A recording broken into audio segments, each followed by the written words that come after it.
L'Évangile de Matthieu, chapitre 6. Gardez-vous de pratiquer votre justice devant les hommes, pour en être vus, autrement, vous n'aurez point de récompense auprès de votre Père qui est dans les cieux. Lors donc que tu fais l'aumône, ne sonne pas de la trompette devant toi, comme font les hypocrites dans les synagogues et dans les rues, afin d'être glorifiés par les hommes. Je vous le dis en vérité, ils reçoivent leur récompense. Mais quand tu fais l'aumône, que ta main gauche ne sache pas ce que fait ta droite, afin que ton aumône se fasse en secret, et ton Père, qui voit dans le secret, te le rendra. Lorsque vous priez, ne soyez pas comme les hypocrites, qui aiment à prier debout dans les synagogues et au coin des rues, pour être vus des hommes. Je vous le dis en vérité, ils reçoivent leur récompense. Mais quand tu pries, entre dans ta chambre, ferme ta porte, et prie ton Père qui est là dans le lieu secret, et ton Père, qui voit dans le secret, te le rendra.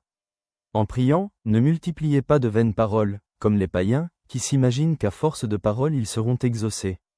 Ne leur ressemblez pas, car votre Père sait de quoi vous avez besoin, avant que vous le lui demandiez. Voici donc comment vous devez prier, notre Père qui est aux cieux. Que ton nom soit sanctifié, que ton règne vienne, que ta volonté soit faite sur la terre comme au ciel. Donne-nous aujourd'hui notre pain quotidien. Pardonne-nous nos offenses, comme nous aussi nous pardonnons à ceux qui nous ont offensés. Ne nous induis pas en tentation, mais délivre-nous du malin. Car c'est à toi qu'appartiennent, dans tous les siècles, le règne, la puissance et la gloire. Amen. Si vous pardonnez aux hommes leurs offenses, votre Père céleste vous pardonnera aussi. Mais si vous ne pardonnez pas aux hommes, votre Père ne vous pardonnera pas non plus vos offenses.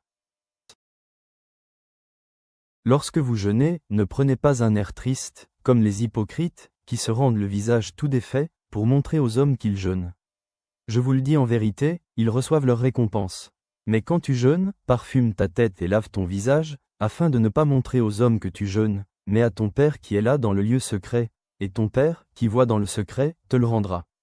Ne vous amassez pas des trésors sur la terre, où la teigne et la rouille détruisent, et où les voleurs percent et dérobent.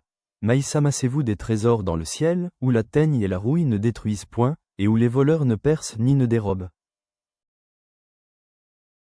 Car là où est ton trésor, là aussi sera ton cœur. L'œil est la lampe du corps. Si ton œil est en bon état, tout ton corps sera éclairé. Mais si ton œil est en mauvais état, tout ton corps sera dans les ténèbres. Si donc la lumière qui est en toi est ténèbres, combien seront grandes ces ténèbres? Nul ne peut servir deux maîtres. Car, ou il haïra l'un, et aimera l'autre, ou il s'attachera à l'un, et méprisera l'autre. Vous ne pouvez servir Dieu et Mammon. C'est pourquoi je vous dis, ne vous inquiétez pas pour votre vie de ce que vous mangerez, ni pour votre corps, de quoi vous serez vêtu. La vie n'est-elle pas plus que la nourriture, et le corps plus que le vêtement? Regardez les oiseaux du ciel, ils ne sèment ni ne moissonnent, et ils n'amassent rien dans des greniers, et votre Père céleste les nourrit. Ne valez-vous pas beaucoup plus qu'eux? Qui de vous, par ses inquiétudes, peut ajouter une coudée à la durée de sa vie? Et pourquoi vous inquiétez au sujet du vêtement? Considérez comment croissent les lys des champs, ils ne travaillent ni ne filent. Cependant je vous dis que Salomon même, dans toute sa gloire, n'a pas été vêtu comme l'un d'eux.